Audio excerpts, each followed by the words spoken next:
61,220 students applied to Harvard last year. And out of those 61,220, 1,954 got in. That means that almost 60,000 applicants were rejected. That's a total acceptance rate of 3.2%. And if we're talking about just regular decision applications, the acceptance rate is even lower at 2.3%. Out of those 60,000 students that apply, around 8,000 of them have a perfect GPA. More than 4,000 of them are valedictorians.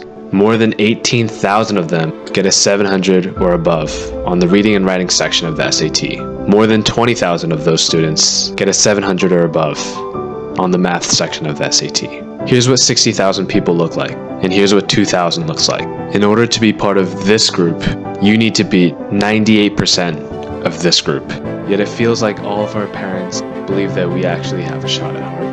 Let's take a moment to think about what a 2% acceptance means. That means that they pick 1 out of every 50 students. Being the top 2% in income in America means that you make more than $100,000 a year. Being the top 2% in a sport may seem impressive, but if we think about the number of people that play the sport, you're probably good, but nowhere near enough for the pros. Being top 2% in your school might mean you're maybe rank 1, 2, 3, 4, 5 out of a couple hundred students, which is definitely doable if you put in the work. So why do we put so much hype around being top 2% for Harvard? You can take it from me. I'm currently a junior at Duke, and when I first got in, I was beyond excited. I wanted to buy all of the merch, put all the stickers on my computer, and get to use my Duke email as fast as possible. Now I no longer wear Duke merch. I don't have any Duke stickers, and it's just become the place that I go to school. Sure, I know I should feel grateful for being at such a great institution, but we have to look forward. We have to always be forward thinking. If I was constantly thinking about how great Duke is, I would never be able to move forward. I'm constantly looking for the next area in which I can improve my life. It's understandable that as a high schooler, you think that getting into a top school is the end-all be-all. In the small environment that you're living in, between having to deal with your parents, who likely want you to get into a top school, no exceptions, stiff high school competition, and the fact that the next 4 years of your life are going to be governed by the decisions that these schools make. It's nerve-wracking, and that's completely understandable. If you think about it, 4 years is a little less than a quarter of a high school senior's lived life. 4 years may not seem much to a 40-year-old because it only constitutes about 1/10 of their life. But to a high schooler, it's a big deal. Getting an admissions letter to Harvard is the quickest way to increase your status as a person, but you have to realize that that's a double-edged sword. Being at a top institution doesn't make you a better person than other people. It might make you better for 1 second, but after that moment's gone, you have to think about the next move. Humans aren't built to stay stagnant.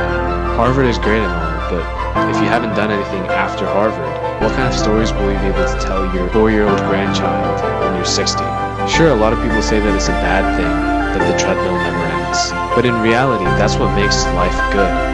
That's what makes you happy. It's not about the pursuit of happiness. It's the fact that the pursuit is the happiness. The pursuit of higher education, the pursuit of getting into a good school, the pursuit of great relationships with other people, the pursuit of money, the pursuit of novel experiences. No matter what you're doing, nobody should judge others for what they choose to do. You're always in pursuit of something. That is the ultimate indication of whether you'll be happy or not. It's really not about the destination. It's about you, whether you're willing to set new goals for yourself every day. Getting into Harvard or any other top school might be able to do that for you. For a couple hours, for a couple days, for a couple months, maybe even a year. But I guarantee the fact that you got into Harvard will be the last thing on your mind once sophomore, junior, senior year after you graduate. You can either think about the fact we're constantly on the move and never in reach of true happiness as a negative, or you can recognize that that final destination never really exists, and the true happiness is in the pursuit that you strive for every day. And yes, it's cliche, but it's really not about the outcomes. Happiness is in your control. It's not in Harvard's control, it's in yours. How do you choose to view yourself? As someone who never gives up and keeps going, despite environmental circumstances? Or will you be eternally sad because you got rejected from Harvard? I wish you all the absolute